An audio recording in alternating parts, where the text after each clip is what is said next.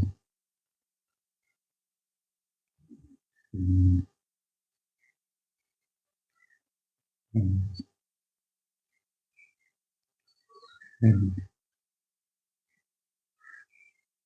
हम्म, हम्म, हम्म,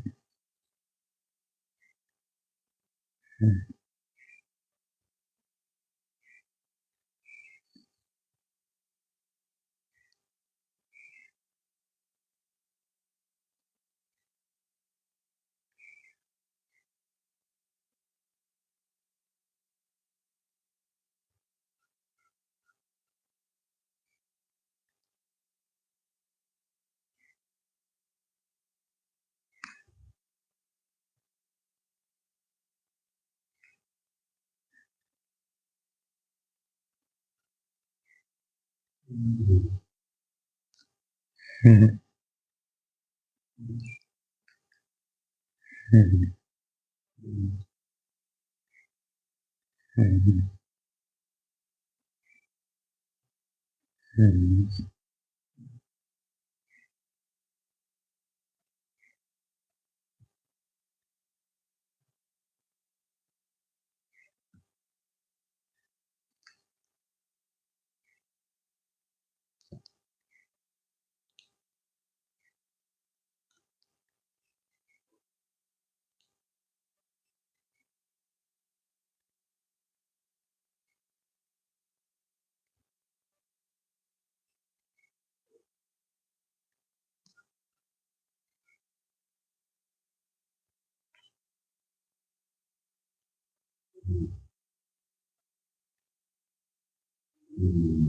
हम्म,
हम्म, हम्म, हम्म,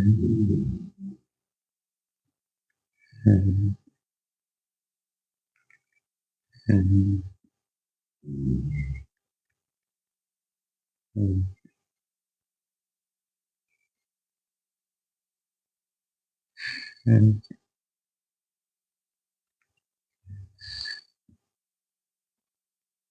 हम्म,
हम्म,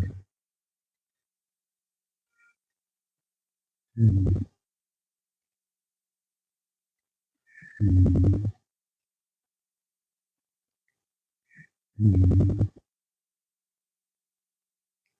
हम्म, हम्म,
हम्म,